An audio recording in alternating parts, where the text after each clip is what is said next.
Henry, please keep away from that window. Don't take chances if you think we're in danger. Elsa, she's going to see that man next door again. I don't like it. Oh, I don't worry about her. It's all right, dear brother. Just don't take unnecessary risks.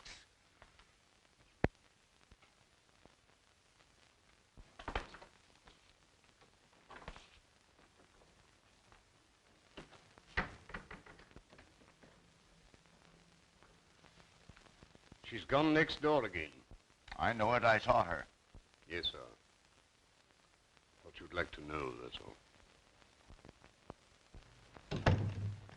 Good afternoon, Miss Murphy. How are you today? Fine, Miss Carson. Thank you for asking. Go right in. Hello, Mr. Bernard. Hello, Elsa. Sit down, please. I must have started something when I introduced you to Landis. Why? What do you mean?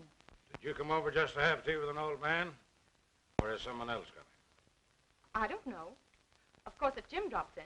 Oh, him now, is it? Well, Landis is a fine chap, all right, but detectives shouldn't get married. Not until they retire. What do you mean? How about that lady who lives next door to us? Mrs. Tallman? Why, your aunt and I are just old friends. So I've noticed. Say, if you get any more crazy notions about me, you can meet Landis in your uncle's home instead of my garden. If you knew how I've hated my uncle's house, and now it's even worse. I've wanted to talk to you about this, Mr. Bernard. I don't feel that everything's right with my uncle's. Financially? Oh, no, it isn't that. It's just little things I notice. Well, tell me some of the things, Elsa. Well, none of them seems anything by itself. Oh, I suppose it's natural enough for two elderly men not to venture out of the house after dark. Anyone might hate to sit in a lighted room unless the blinds were drawn, and anyone might be nervous of burglars or fly into a rage at the mere mention of peddlers. Well, how long have they seemed nervous? I noticed it about 2 weeks ago. Have you any idea what makes them so nervous? There are rather mysteries in the neighborhood, you know. I've wondered about Deegan. Who's Deegan? He was the last man we had. He shouted all sorts of threats when Uncle Henry discharged him. I don't think he'd do anything really dangerous, though. I like Deegan. Much better, in fact, than our present man, Foot.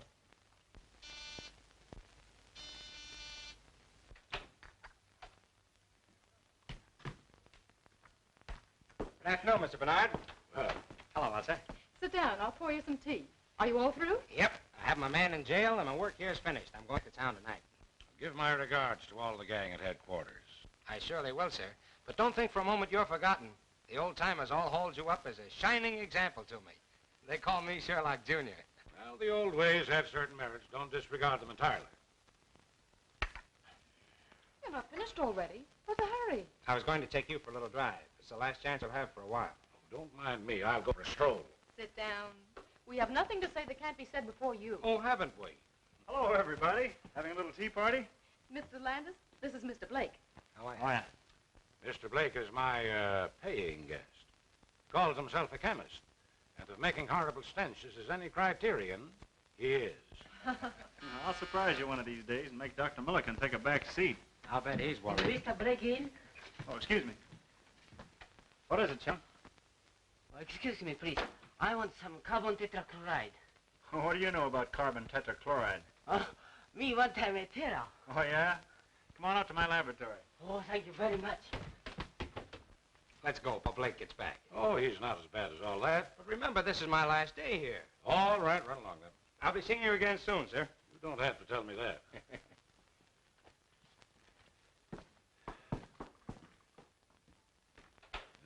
What a glorious thing youth is. Pity it's wasted on the young. I beg your pardon, sir? Oh, nothing, nothing. Aren't you going to let Mr. Blake have some tea? What's the matter, Blake? Oh, nothing. Has Miss Carson gone? That's your hated rival kidnapper. Who is he? Oh, a youngster who got on the detective force through political pull, then upset all predictions by making good. I should think she's better than that. She'll inherit all her uncle's money, won't she? Yes, and the old misers are quite wealthy, too. You said you'd see the way was clear for me, and you haven't kept your bargain. Keep a civil tongue in your head, you pup. You better talk to her, or... Or what? You'll find out. Any more of this double-crossing, and I'll wring that scrawny old neck of yours.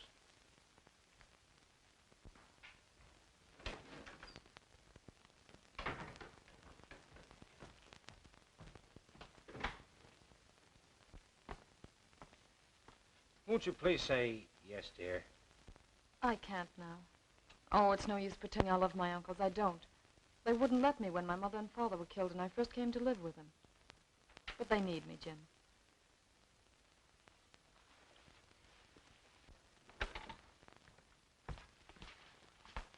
I saw you, you rake. Under my very nose. Now get into the house, you baggage. Hold on, sir. You must be crazy. I'll show you with a load of buckshot how crazy I am.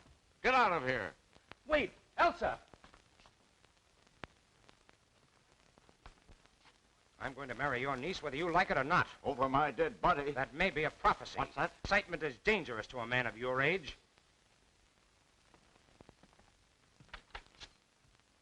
Thank you. Well, I'm glad to see you home again, Mrs. Tolman. Oh, that's very nice of you to say so. For two reasons. Have you seen Elsa's uncles lately? I'm as welcome in that house as a polecat at a garden party. I only moved here to be close to Elsa. Oh, you're not their sister then? Heaven forbid.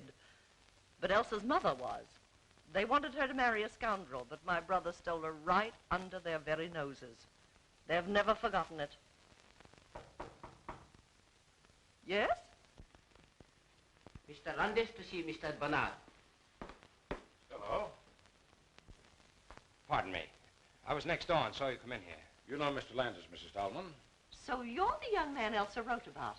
What's the matter, boy? Elsa's uncle. I'm not going to have her subjected to those insults. What insults? What did he do? All the things that I won't stand for, and said that I would marry her only over his dead body. That's not a bad idea. What have they got against me? Perhaps they don't like detectives. Just what do you mean by that? Oh, nothing, but they won't even speak to me, and I'm retired. I've decided not to leave tonight.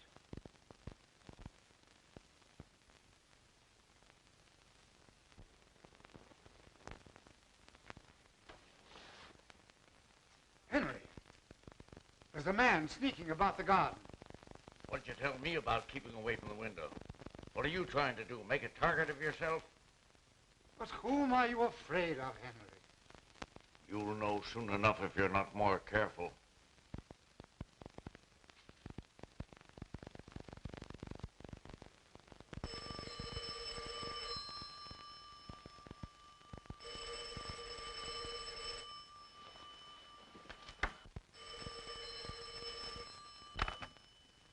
Hello? Hello? Who is it? Who else? Please come over. Something terrible has happened. I'll be over as soon as I get rest. Oh, please, Mr. Bernard, tell me what to do. There, now, dear, keep cool. Now tell me, what's happened? Uncle Henry. In there.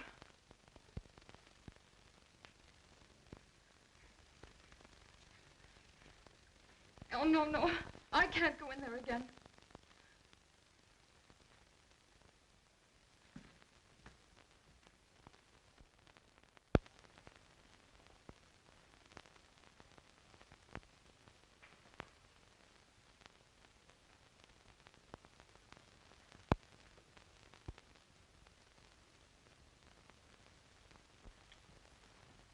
Hello, Doctor.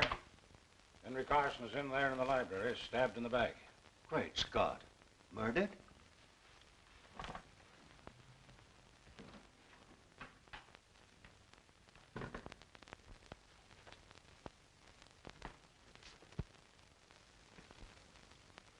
Good. Well, this is the one time I didn't expect to see you, as if you'd stepped out of a bandbox. Did you think I'd be wearing an old flannel nightshirt?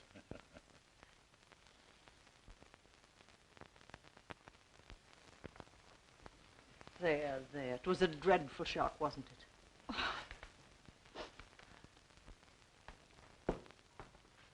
Come in and stay at the door, Jim. Well, I'm glad you're on this case, young fellow. Thanks. The body's in the library. There's Foote who first found it. Tell Mr. Landis all you know, will you, Foote? Unless you'd rather look in the library first. Anything you suggest. I suppose you'll take charge. Oh, no. I'm on the shelf, but I'll help you if you want me to. Thanks. What do you know about it? I woke about 2 o'clock, sir. It was very warm, so I got up and opened the window. I saw the light from the library shining on the lawn, so I came downstairs. I thought Mr. Henry was asleep. I shook him very gently, but he wasn't asleep. I called Miss Elsa. Elsa, were you awake when the butler rapped on your door? Yes. I mean, no. I don't think so. Did you hear anything unusual before he rapped? No, I didn't. I see. And now may I be permitted to suggest that Mrs. Tallman take Miss Carson up to her room? Well, you don't have to. I was going to do it anyway. On your way, young lady. Oh, Uncle Charles, don't come down, please. Why not? What's the matter? We hope to break it to you gently, Charles, but you'll have to know it sooner or later. What is it? Why don't you tell me? It's Uncle Henry. He's dead. Dead? Henry. I knew it. My poor brother. I'll go next.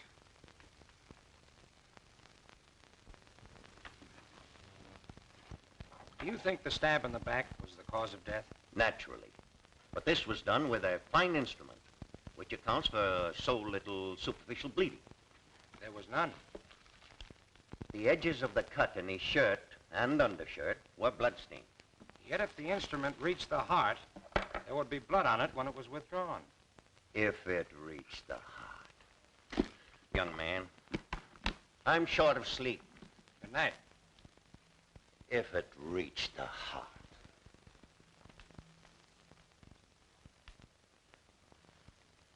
Seems annoyed, doesn't he? Well, naturally. First you doubt the wound as the cause of death. Then you talk about it having reached the heart. That's right. So I think I'll be saying good night, too. Now, listen. I don't want to bother you if you're not interested, but I'd be mighty grateful for your advice and assistance. Will you help? Well, if you put it that way, I'll do what I can. Okay. Would you prefer to work independently, or shall we compare notes as we go along? Well, we'll make notes as we go along and then draw our own conclusions. Swell. Now, if you don't mind, I'll start with this room. All right, young fella, go ahead. I'll follow you.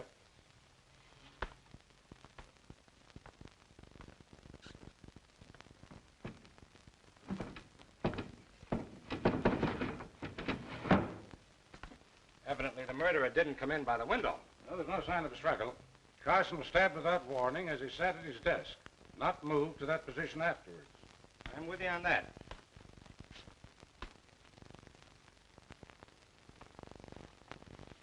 Hey, look here a minute. How do you suppose that blood got there? Did you expect to find it? No, just noticed it. What do you make of it? I don't make anything of it unless someone cut himself accidentally. Carson's wound never bled like that. Look, there's a little mark here, too, in line with these spots, where a sharp point scratched the shellac. That's interesting. Someone dropped a sharp instrument here that had blood on it, and the blood dripped a little. Mm-hmm. Well, for the present, that explanation ought to serve. But where's the weapon? I haven't seen a sign of any possible weapon, blood-stained or not. What's that on the little table by the sofa?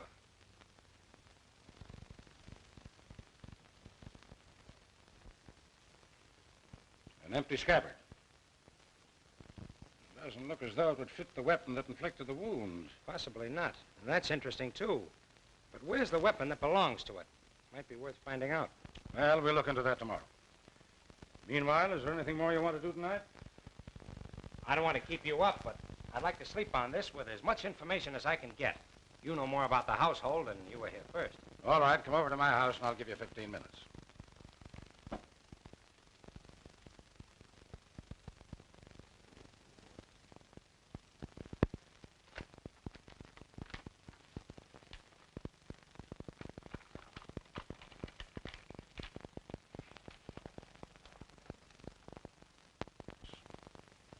Only got to know Elsa through her aunt, Mrs. Tallman. Well, that about covers everyone. Well, except Peter Blake, my lodger. What has he to do with it? Oh, probably nothing. But he's had his eye on Elsa for some time, and he knows she'll inherit her uncle's fortune. Well, as far as that goes, I could be suspected myself. Or Mrs. Tallman. You remember what she said. Well, now there's something else. Elsa was very agitated, of course, but wouldn't let me send for the police, which struck me as, well, unusual. She naturally wants to have the murderer punished. Yes, you think so? Yet when I suggested that she send for her aunt, she stammered a very poor excuse. But you did send for her. Oh, yes. Now, don't misunderstand me. I don't for a moment suspect either one of these two women. But there's something peculiar at the back of Elsa's attitude. She's fond of her aunt, isn't she? Oh, devoted to her. Well, I guess that's all. Oh, yeah. Let me show you what I found. I found it beneath the dead man's hand.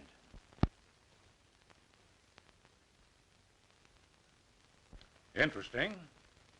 What else?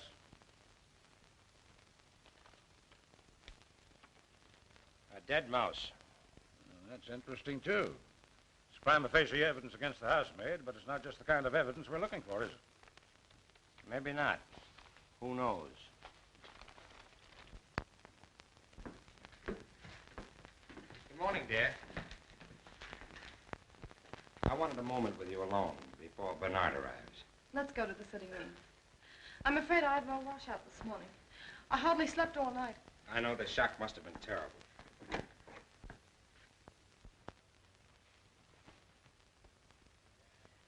Jim, I'm terribly upset. There, don't worry. We found a number of clues. Mr. Bernard. Just wait outside. Well, good morning, dear. Morning. Any inspirations in the night? No, but I've arranged for the autopsy and had a look over the grounds. I was just going to ask about this man Deegan. Do you think he had anything to do with last night's tragedy? I don't think so. I don't know. Of course not. Elsa, were your uncles still engaged in business? I believe Uncle Henry wasn't away. They seldom went out, but Uncle Henry wrote a good many letters. It was he who handled the details, then. I suppose so. But you know nothing of the nature of their business. They never talked much of it. Some real estate investments, I think. You never overheard them mention an enemy? No, I never have. Would it be possible for us to see your Uncle Charles for a moment? Oh, no, you mustn't. Please, don't disturb him now.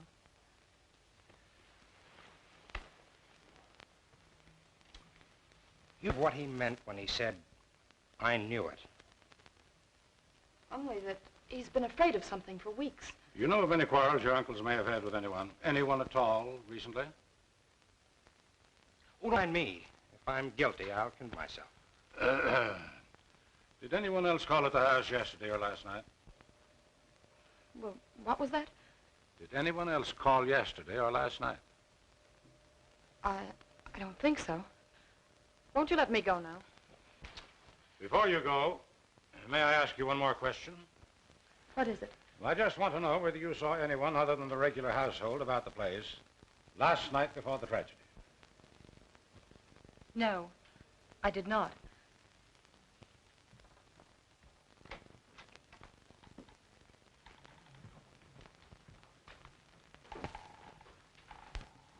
Come in, Foot.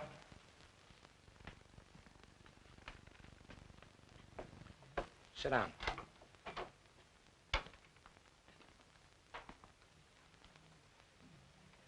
I have a few questions to ask you. This is unlocked, Foot. Did you lock it last night? No, sir. Miss Elsa is in the habit of doing that before she retires. But you locked up the rest of the house. Yes, sir. When I retired, the cook was reading in the kitchen. Mr. Henry was in the library, and Miss Elsa was in her room, I believe. Is there anyone else in the household? The housemaid, Helen Smith. Thanks, that's all. Send the cook in to us. Oh, wait. Did you see or hear anyone last night? Not exactly. What do you mean by that? Nothing, sir.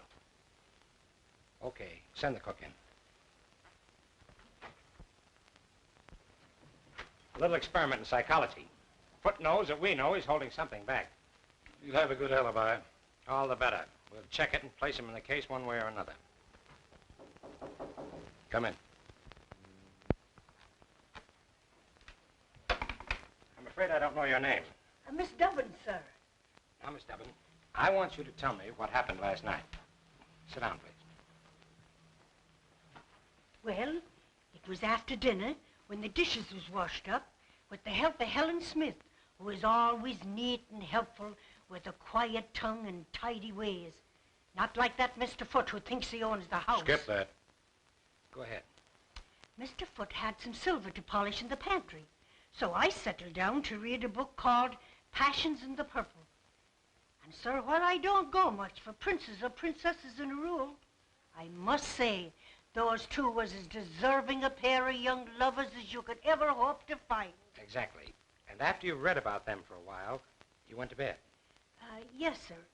But it was quite late. And then I had such a fright. What frightened you? It was nearly midnight when suddenly I looked up from the book page as if some power outside myself had drawn my eyes to the window. And there was a man's face, right up against the glass. I nearly fell off at the chair, because in the book the prince has been captured. Did you recognize the face? No, sir. I was much too scared. Did you warn Mr. Henry? Me warn Mr. Henry? With his terrible temper? No, sir. But I told Mr. Foote this morning. Quite right. We won't detain you any longer. You may go.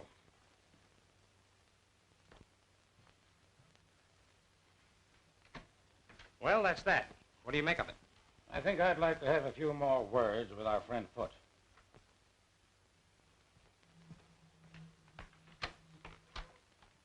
Foote! We find we have a few more questions to ask you. Yes, sir? Have you put down any poison against rats or mice lately? No, sir. I didn't know of any having been put down. Say, by the way, why didn't you tell us about the face at the window last night? Slipped my memories. A few minutes ago, I asked you whether you saw or heard anyone last night, and you answered, not exactly. Well, sir, I told you that I woke up shortly before 2 o'clock. I woke before that, around midnight, I believe. I was awakened by voices. A voice, anyway. Did you recognize the voice? Did you recall any words? No, sir. But I felt sure I'd been awakened by a voice. Did you get up? No, sir. Why did the murdered man fire Deacon? Sure I don't know, sir. What hold did you have on Henry Carson to make him fire a good man without cause, just to make a place for you? You'll excuse me, sir, but I don't know what you're talking about. Did you ever hear of Foxy Wilder? No, sir. That's all. Send in Miss Smith.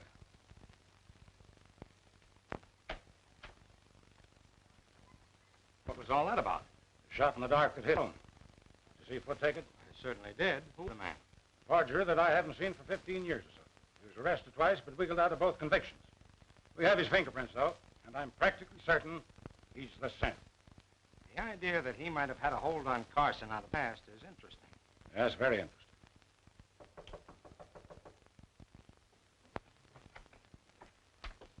Take a seat, Miss Smith. I know nothing about the murder of Henry Carson. I was in bed and asleep by 10 o'clock. Miss Smith, did you sweep the library this morning? I did not. It was swept the day before. Did you dust the little table by the couch? Of course I did. Did you see the dagger there in its scabbard? Of course. To whom does the dagger belong? To...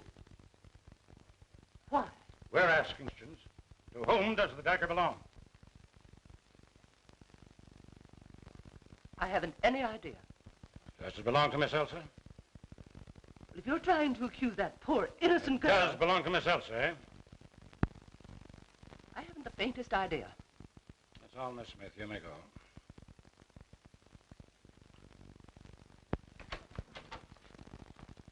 Well, you found out what you wanted to know. Now, look here. You don't imagine that Elsa... I imagine nothing. There's a lot of things I want to know.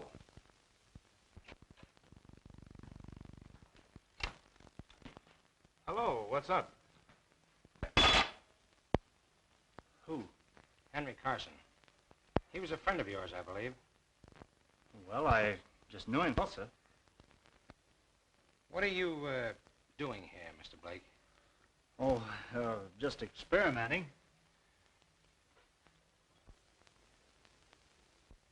You have a lot of poison gas, I see. Why, yes. Oh, no, not exactly. But say, Mr. Landis, I wouldn't think of killing old Carson. Oh, of course not. We'll be ready in a few minutes. Why, I'm out to lunch. I have an engagement. Going far? Oh, no, just around here.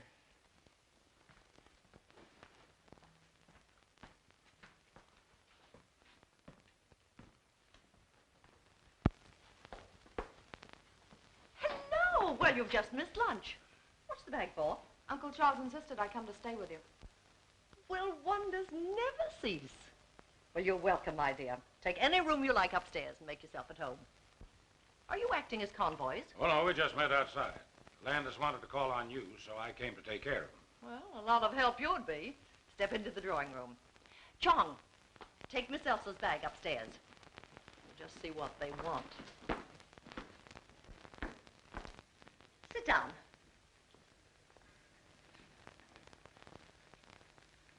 You want to talk to me? Did I or did I not kill Henry Carson? That'll do for a start. Well, what do you think? You're a detective? You'd be surprised at the number of charming-looking women that permit themselves the luxury of murder. You know, I'm beginning to like you. But you haven't answered my question. I'm not going to, young man. Find out for yourself. I'll admit I once shot a man, but it was a very poor shot and I was terribly ashamed of it. Carson's death was no great grief to you, was it? No. I'm a good hater, as anyone who is unkind to Elsa will find out. Have you been in touch with the Carson house lately? Let's see. We talked it over last night. But we couldn't imagine who might have done it. I mean, were you in touch with the Carson house, Mrs. Tallman? Why, I haven't seen Aunt Marion for days. But you talked to her. After we found Uncle Henry, Aunt Marion came over, you know. Don't be silly, child. You telephoned me last night about 10 o'clock and asked me to come over. Why didn't you tell us that, Elsa? What is telephoning my aunt to do with the murder? It might have a lot to do with it. Did you go? No. I knew that a row with her uncle would just make matters worse for her. Was it because of the incident between your Uncle Henry and me? Yes, he was much worse after you left. Now, you mustn't let our visit upset either. Oh, certainly not. But on the other hand, Mrs. Tallman, I must ask you not to attempt to leave town. I have no intentions of leaving town. You'll find it very hard to arrest me while Chong is still with me. Good afternoon, gentlemen.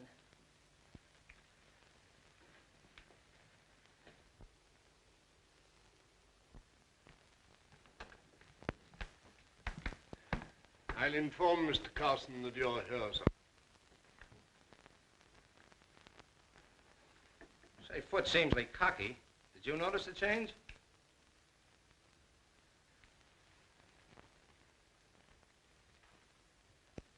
What's the matter? Never going to speak to me again? Look here, young fella. What is the idea of that last crack to Miss Stallman? Too bad if it turns out to be her. You go chase yourself. Well, gentlemen, here I am. Be seated, gentlemen, please.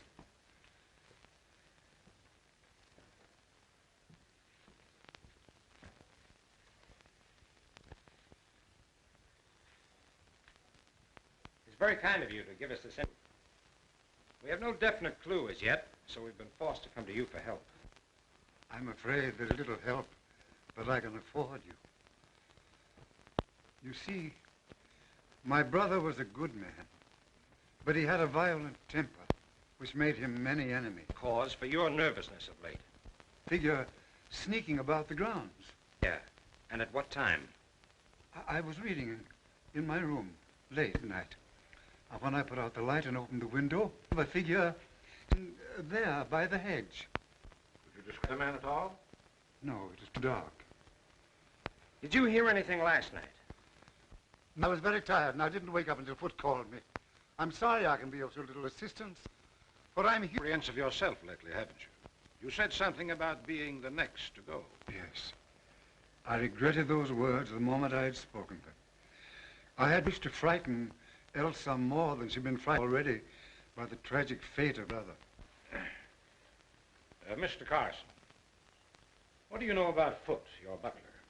Why, almost nothing. My brother hired him, I think, because of a letter that he wrote asking for a position. Foot is a friend out of the past. Yes, I suppose so, Mr. Bernard. I felt that sometimes he presumed upon it a little. Mr. Carson, I have one more question to ask. We found no trace of the weapon yet. Search the house? Of course, gentlemen. Search wherever you will.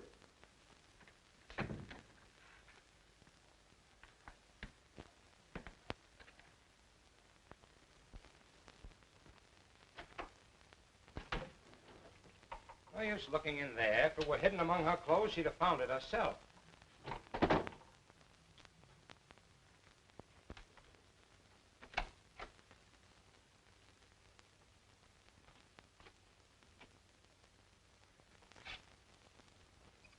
Curious?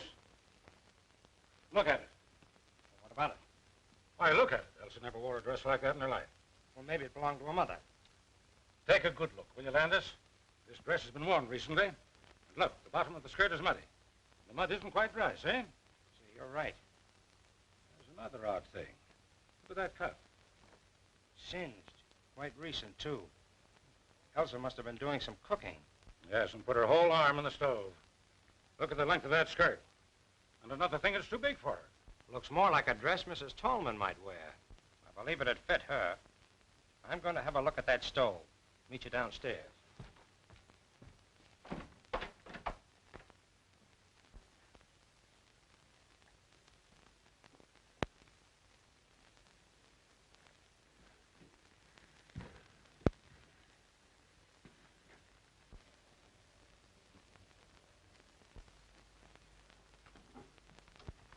Excuse me, sir.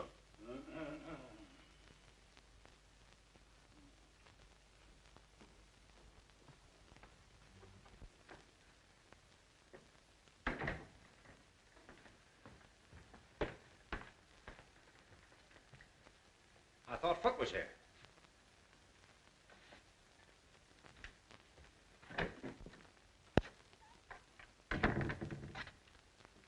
Foot. Do you remember anything more about the voice that awakened you earlier in the evening? I really don't remember anything more than I told you, sir. Well, do me a favor and try hard to remember now, will you? I'll try, sir.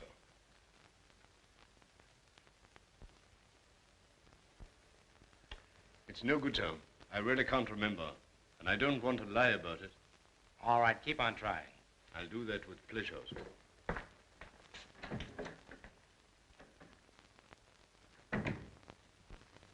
No, I can't say that I noticed anything peculiar about the library chandelier. Well, I did. When we were waiting in there for Charles Carson, I happened to look up at it. One of the gas jets was fully open and parallel with the pipe. But Great Scott, man, we would have smelled it. Oh, no, we wouldn't. The cook tells me that Henry Carson had had a scrap with the gas company and it was shut off all over the house. She uses a coal stove. That's how I found out about it. Well, what harm could it do then if it were open? When I went in to speak to Foot, it was closed again. But who would have touched it? Was Foot in there long enough to have turned it off? Oh, quiet. What on earth has that got to do with the case? You don't see the connection? No, frankly, I don't. Well, possibly not. It was just a crazy idea I had about Blake. I don't take much stock in this affected humility of yours, young fella. Come on now, watch the connection. We'll see. Oh, I think the facts out of the cook that the man at the window looked like a foreigner. Wore a cap, had gray or blue eyes, an unshaven face, and a black mustache. A complete description. Either she was lying in the first place, or she's made it all up. No, she didn't know she knew it. And we'll have no difficulty in finding it. Want me to do it? I'd be glad if you would. And now, before I leave, I think I'll pay Mr. Blake another little visit.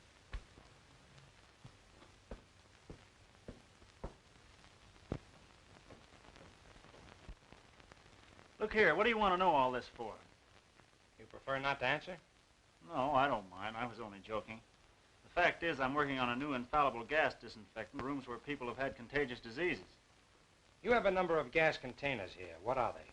Why, there's natural gas, there's And in those carboys? ether, ammonia, and chloroform. Is this the company that supplies you, Bard Chemical Company? Yes? Anyone come in here? Well, there was Chong, you know.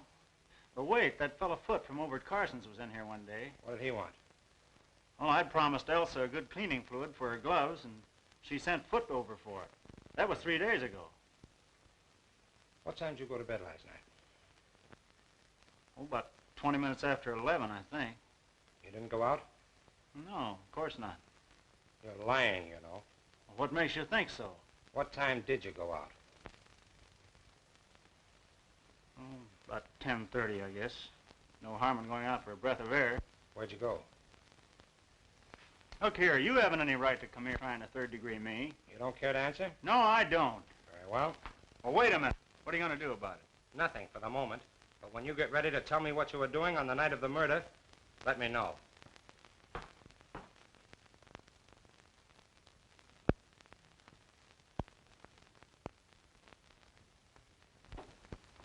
Good morning, good morning. You're an early bird. Or haven't you been to bed?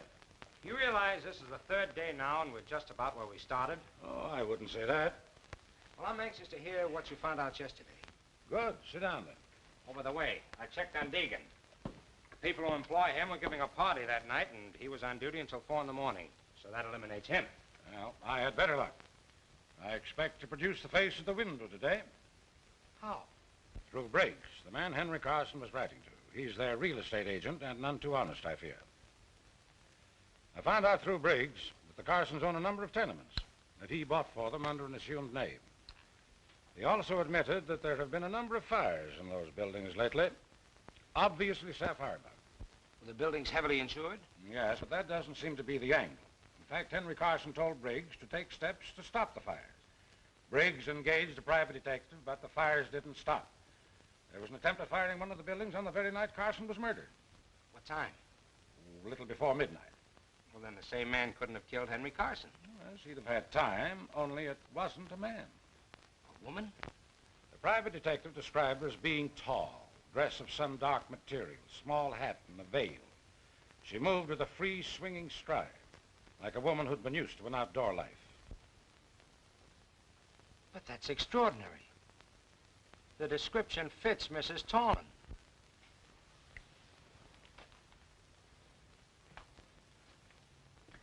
I knew you'd say that. I asked Charles Carson if he had any clue to the firebug. He's got someone in the back of his mind, but he wouldn't say. Though he hinted that the firebug and the murderer might be the same person. You think Mrs. Tallman couldn't have done it? That dress in Elsa's room. Well? If she had just escaped arrest and thought somebody was following her, and instead of making for her own home, she made for the Carsons. Henry Carson admitted her and swore at her for disturbing him. His voice, or hers, woke Foot. In the heat of the moment, she picked up the dagger, stabbed Carson, then hurried to the hall. Now let's say that by that time, Elsa had come out into the upper hall, and so Mrs. Tallman pulled herself together, went upstairs to the girl, and borrowed another dress to go home in, leaving hers with the cinched cuff. So you figured that you put two and two together, eh? His attitude? Yes, but it wouldn't explain the face at the kitchen window, which is an exact description of one of Carson's and our tenants. A man who lost his wife and child in one of the fires. Let's go see Foot. Good morning, Doctor. Yes, and I was here very late last night. Carson's in pretty bad shape. Now, what's the matter with those servants? I've rung 3 times. Oh, good morning. Takes you a long time to answer that bell. It isn't my job to open the door. It's Foot's. Will you send Foot to us, please, Miss Smith? Yes, sir. You could wait in the library.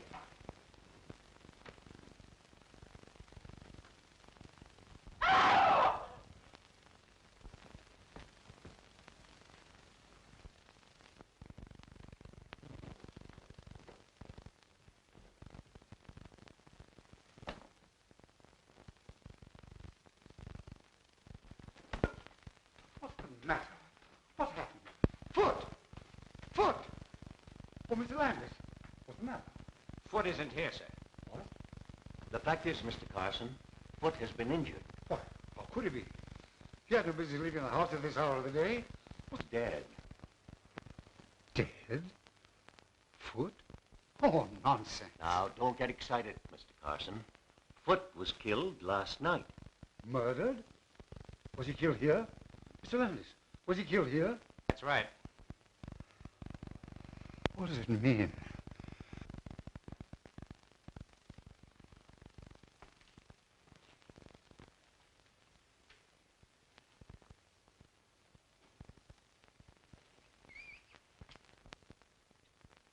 Here, Landis. What do you make of this? Looks as if some very muddy article was dragged across the sill. You see that out there? Yes. Flower bed is covered with footprints that have been carefully trodden out.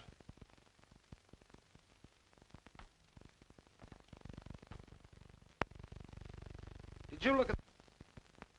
Oh, traces of... Your eyes are better than mine, young fellow. He must have dropped his dagger in the mud.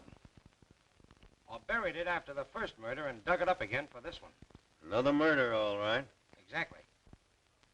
He's been dead probably 7 or 8 hours. He died instantly, or very nearly so. The wounds are very similar, and were probably made with the same instrument with which Henry Carson was stabbed. Yeah, just a minute. Where are you going? Let me go. Keep your hands off me, Jim Brooks. What do you mean, poking your nose into other people's business? Asking me where I'm going and doing. Stop that noise. You want Mr. Carson down here again? Well, I'm not going to stay in this house to be murdered, too. Go back to the kitchen. If you try to leave this house before I give you permission, I'll put you in jail.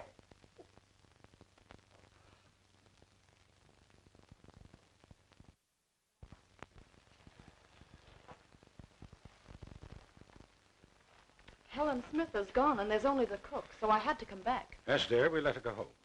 I've questioned both those, and I can't throw any light on the case.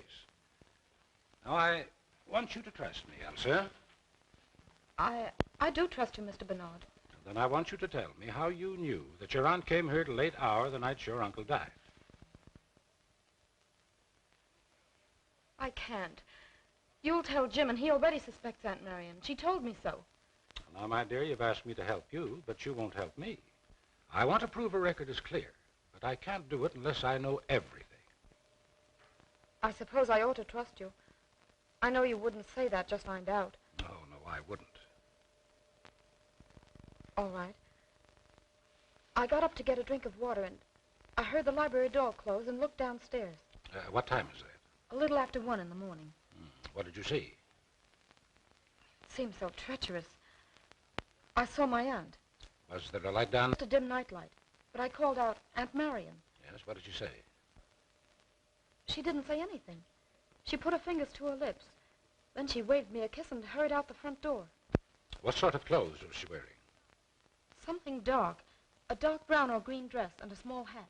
Could you see her face? Not clearly. There was very little light, and her face was in shadow. Well, could it have been the figure of the housemaid?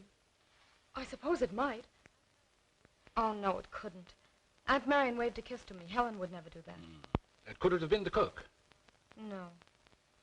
Oh, Mr. Bernard, do you suppose it wasn't my aunt after all? Well, she didn't speak. And one might have the presence of mind when you called out Aunt Marion to play the part of your aunt. I hope you're right. I couldn't believe Aunt Marion would do anything so horrible. Oh, neither could I. But in the meantime, don't say anything about it to anyone, especially Mrs. Tallman. And don't worry. You are a comfort and a darling. I want you to promise me that you won't arrest Mrs. Tallman for 2 or 3 days. I'll call it a hunch if you like. All right, sir. I'll take a chance on your judgment. What are we doing here? I'm going to have another look at that dress.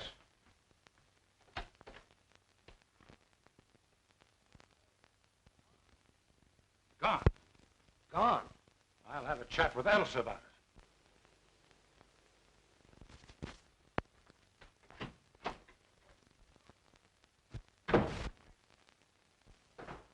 There's your man, sir. Is this the man you saw at the window? It's the very man, sir. We have a few questions to ask you. Come in here.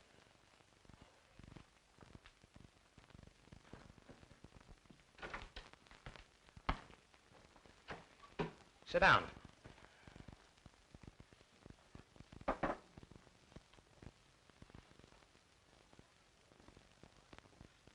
Honest gentlemen, I don't know nothing about it. Don't worry about that now. Sit down. We haven't accused you of anything yet, you know. Now, you tell us your story in your own way. Well, it was like this. A month ago, I was a contented man with a wife and a baby. He was as pretty a kid as... Well, I'd been working one night, and I was getting home late. I saw a lot of people running towards my street, so So I ran too.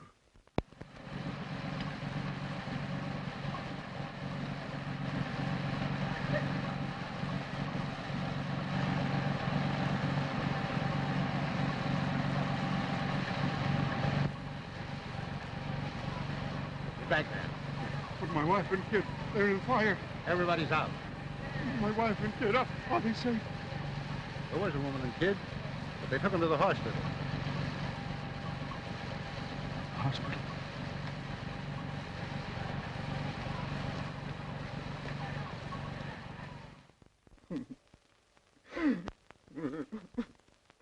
Excuse me, gentlemen.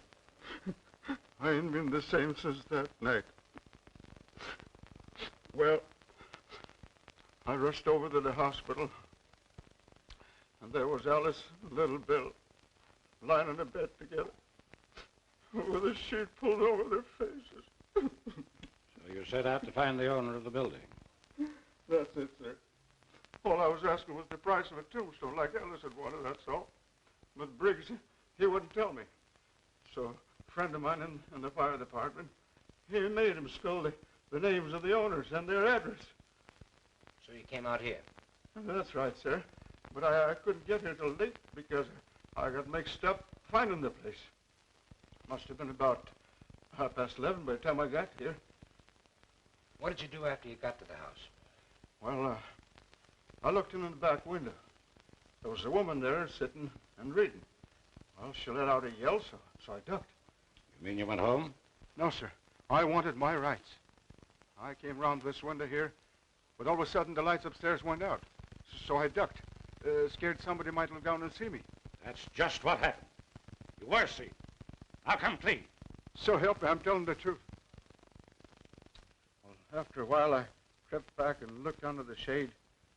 At this desk here, there was an old man looking over some papers. Did you rap on the window? Not me, sir. I wasn't looking for trouble. I just walked along the house to see what kind of a car they had, to see if they was rich. The garage was empty, so I went home. Is that all? I guess that's all. But I didn't murder the old man. You better tell us everything, Bell. Oh, what's the use? You wouldn't believe me. Why don't you try? Well, it was like this, sir. The garage was all dark inside, but I carry a torch, and just as I took it out, something hissed at me from the back of the garage. Hissed at you? Yes, sir, I'll swear to it. It scared me so bad that I ducked again. Then how did you know there was no car there? Well, after a while, I came back, and I flashed on the torch, and that time I saw it. Well, what was it? I said you wouldn't believe me, but I'll take my oath it was a snake, wiggling away toward the back. You sure it wasn't a long red herring? I'll take my oath it was a snake. So you went home? Yes, sir. I went straight home as fast as I could. You were never near this place before? Well, I never found out the address till the day before. How could I come? You came again?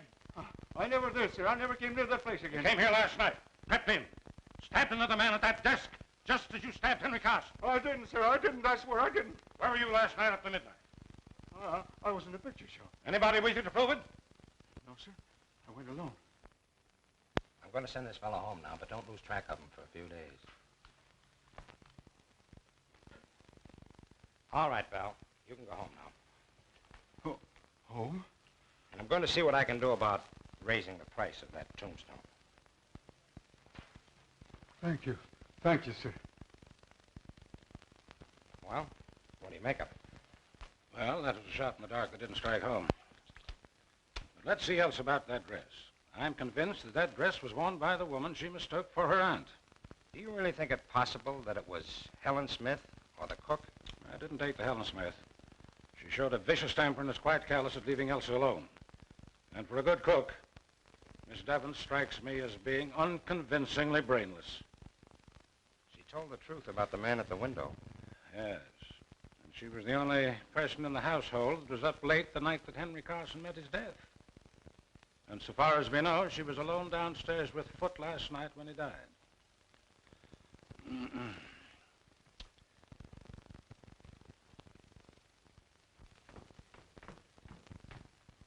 where are you going with this? To the kitchen, sir. And the incinerator, I suppose.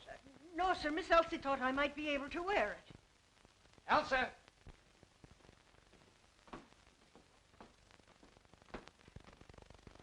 Did you give this dress to the cook? Why, yes. I found it at the bottom of Foot's trunk. Foot? Well, Foot must have planted that dress in here. And it would be the logical place for him to hide anything else. While Elsa was away.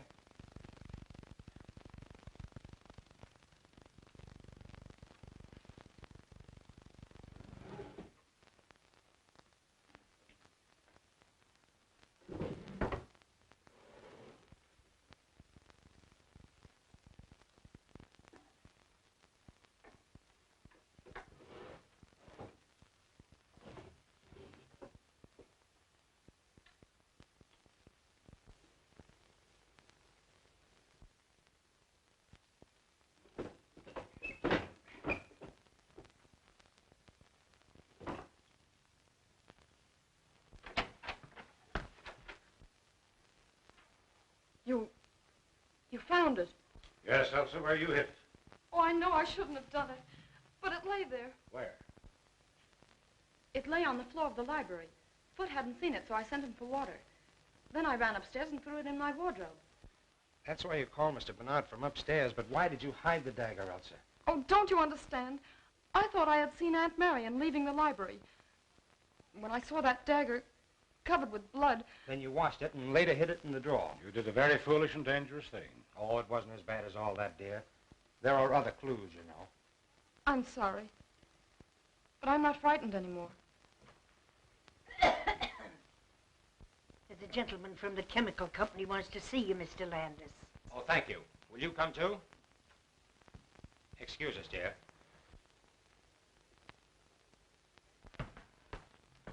Did you see, Blake? No, I didn't. What new theory is this? It's not a theory. I had the chemical company send out Mr. Watson here to examine Blake's laboratory. Well, what'd you find, Mr. Watson? The pressure is good in all the gas tanks except the carbon monoxide. Which means? That most of the gas has been drawn off. Well, could it have leaked out? Our tanks don't leak. Somebody might have left the tap open a little, but if he did, he'd be lying around there somewhere.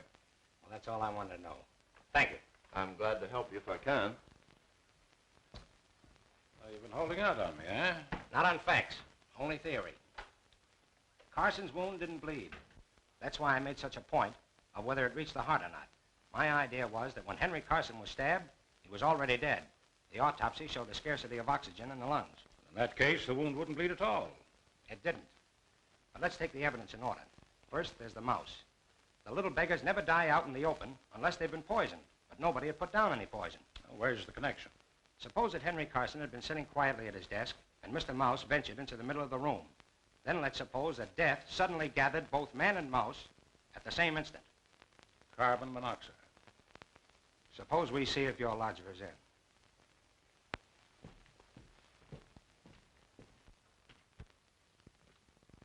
Well, it looks like he skipped. I'll broadcast his description. We'll soon pick him up.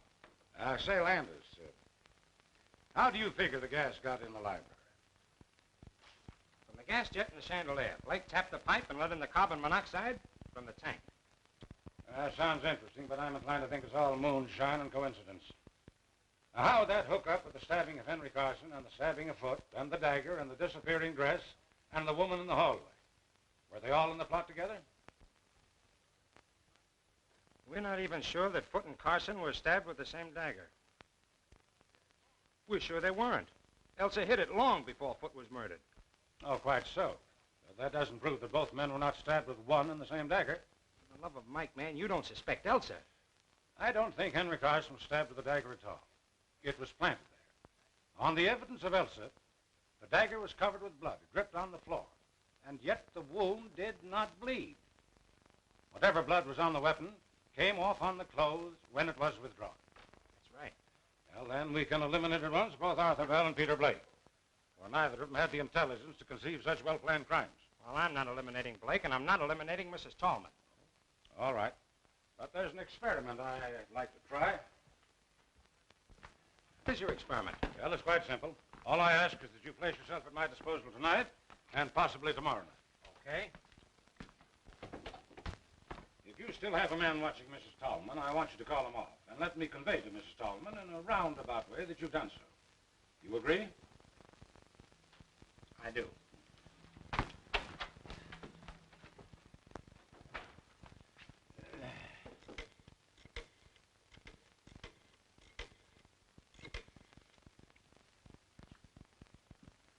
Hello, Elsa. Well, I think I have some good news. Landis has agreed to remove the man who's watching Mrs. Tallman. And he doesn't suspect her anymore? Oh, may I tell her so? Oh, I don't see why I shouldn't tell her. I don't think there's any secret about it. Well, I wouldn't be surprised if we had the real culprit any time now. Oh, it's a pleasure. Goodbye. All right, I've called off my man. What next? I want you to go back to your hotel and stay there quite openly. And about 11 tonight, slip out and creep up to my back door without letting anyone see you. Anyone at all. Can you do it? I think so. All right, then. Off with you.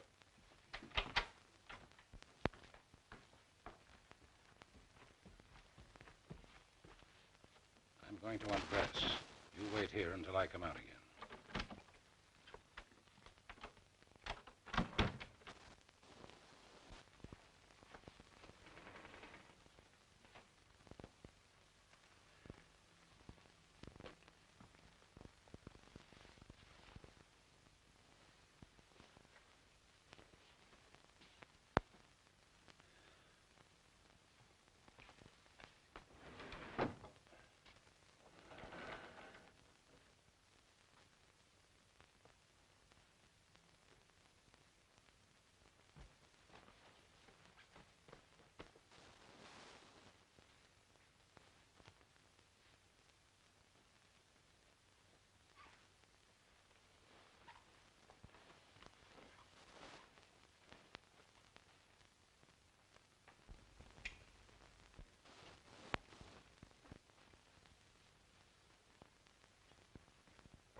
Say, what's the idea?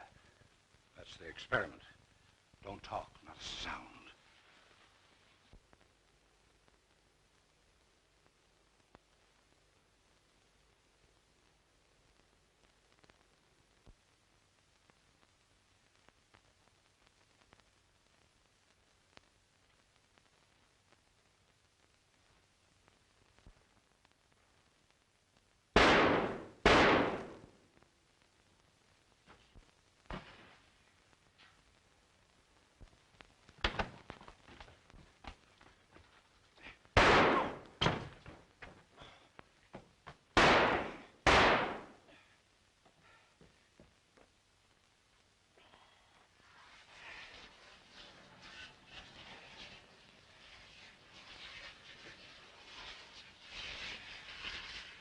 That's safe. Come on.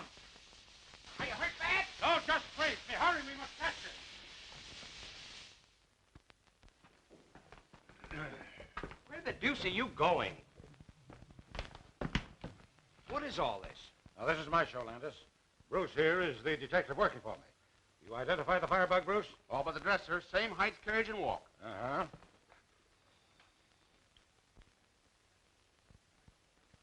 Mr. Landis, I know that I've done wrong. Would you tell me, please, if I'm to be incarcerated tonight or permitted to sleep here? What do you think we're going to charge you with? Well, dressing as a woman, I know it's illegal, but I wanted to find the murderer of my brother. We're saving you the trouble. We're charging you with the murder of your brother and the murder afoot, setting fire to your tenements, and the consequent death of Martha Bell's wife and child. Ridiculous. You know that I was in my room, and at what hour I put out my lights. Yes, I found the clockwork arrangement that put out your lights. Now I'm going to find the dagger with which you stabbed your victims. That was a smart idea of yours, planting the dagger smeared with your own blood. You see, I saw the first morning that you had adhesive tape on one of your fingers. Lies, lies, Mr. Landis. How long is this farce to continue? Until you confess. Come on, Landis. Let's find that dagger. I think I know where to look. One moment, gentlemen, please. I admit I'm the firebug. Unfortunately, I'm the miserable victim of a pathological mania.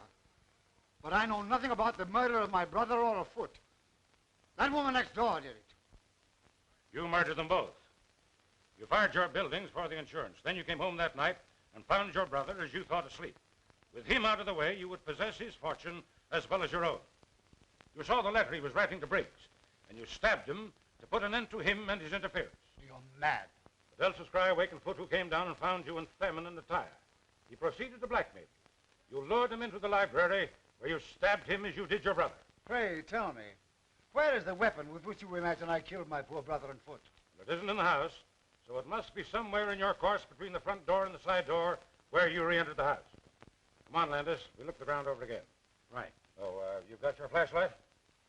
Yes, well, we'll take Carson along.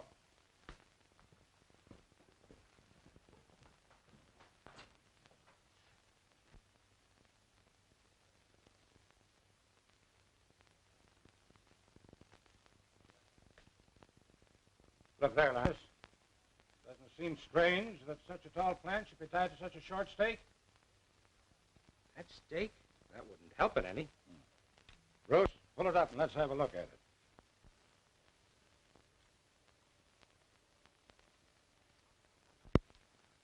That accounts for the mud on Foot's back. You win, Bernard. But it took you years to do it. But I got you in the last trap. Okay, Bruce.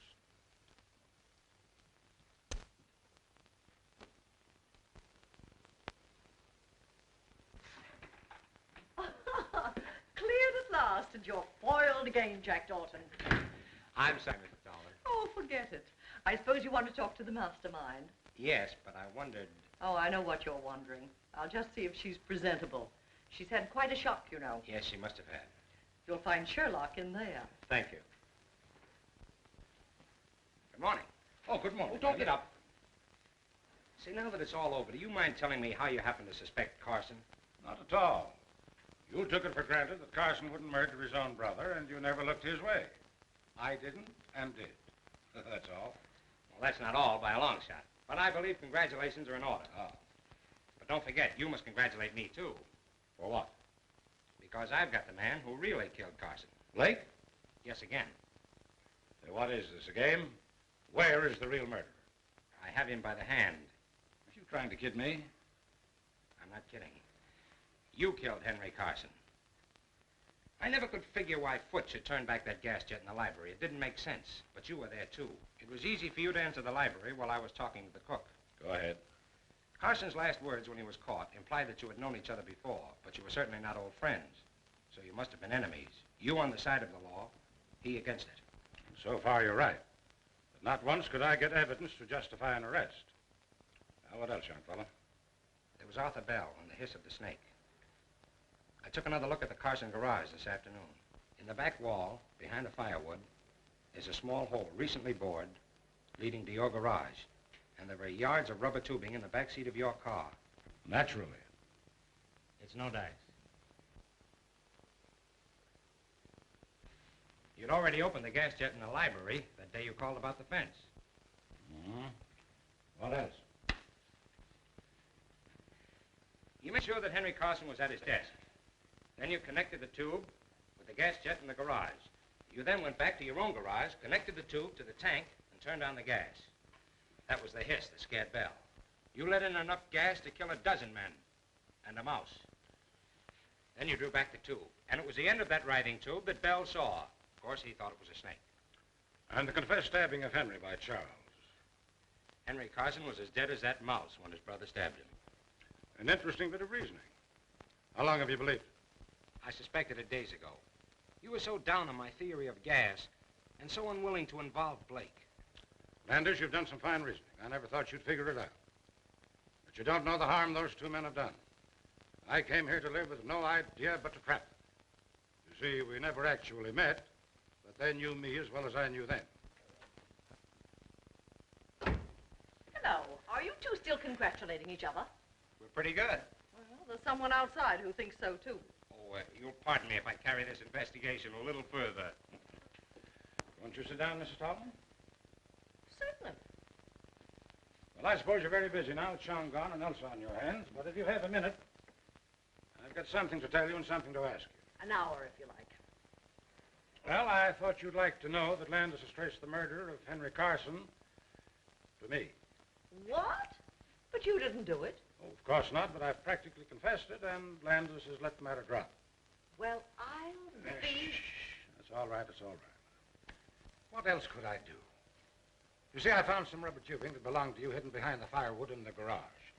I pawed it over to hide your fingerprints and leave my own, then I hid in the back of my car. But will you tell me, please, in confidence, how you got that tank of carbon monoxide to asphyxiate Henry Carson that night? That's the only thing I don't understand, the only thing that doesn't fit. Do you mean to say that you confessed to such a crime to shield me? What else could I do? But I didn't do it. What? Then who the heck did? Well, you're just in time, children. For what? You accused Mr. Bernard of killing Carson. Now I'm going to tell you who really came. 2 weeks ago, I was fool enough to remark in Chong's hearing that if somebody would only murder Henry Carson, I'd be the happiest woman in the world. The morning after Henry was killed, I remembered. And knowing Chong's devotion to me, I accused him of it. He blandly admitted that he pried open a window, sneaked into your house, stole the gas from Blake's laboratory, and asphyxiated the old scoundrel. Well, I'll be... Shh.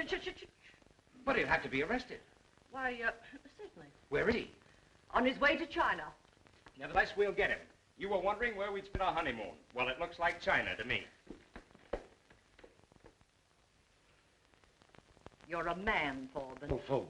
Well, have it your own way. But I'll tell you what I'll do. I'll marry you. Who asked you? Hold your tongue. I'm not asking you, I'm telling you.